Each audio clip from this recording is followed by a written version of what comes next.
She's safe. She's on a plane. She's on her way home. U.S. President Joe Biden on Thursday announced he'd won the release of American basketball star Brittney Griner after months in Russian custody. Griner was arrested in Russia in February, tried and convicted of drug charges, and sentenced to 9 years in a penal colony.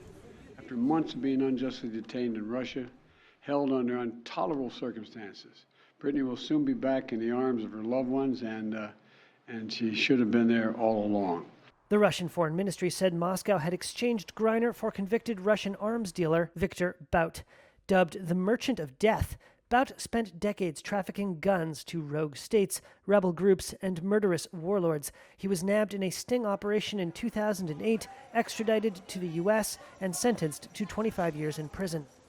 Russian news agencies said the Griner-Bout swap occurred at an airport in Abu Dhabi, in the United Arab Emirates.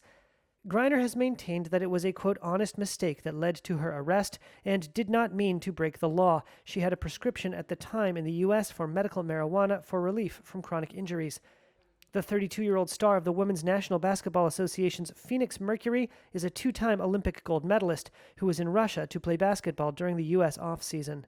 Biden described Russia's prosecution of Griner as a, quote, show trial and said he never wavered in his commitment to see her freed. She wrote to me back in July. She didn't ask for special treatment, even though we've been working on a release from the day one.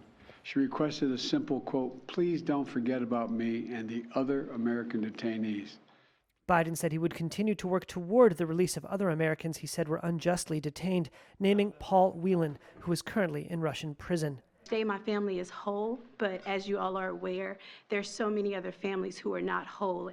Griner's wife, Sherelle Griner, thanked Biden and his administration for freeing Brittney, but paid tribute to those who are still waiting to see loved ones again. We do understand that there are still people out here who are enduring what I endured the last 9 months of missing tremendously their loved ones. But she was committed to celebrating this moment.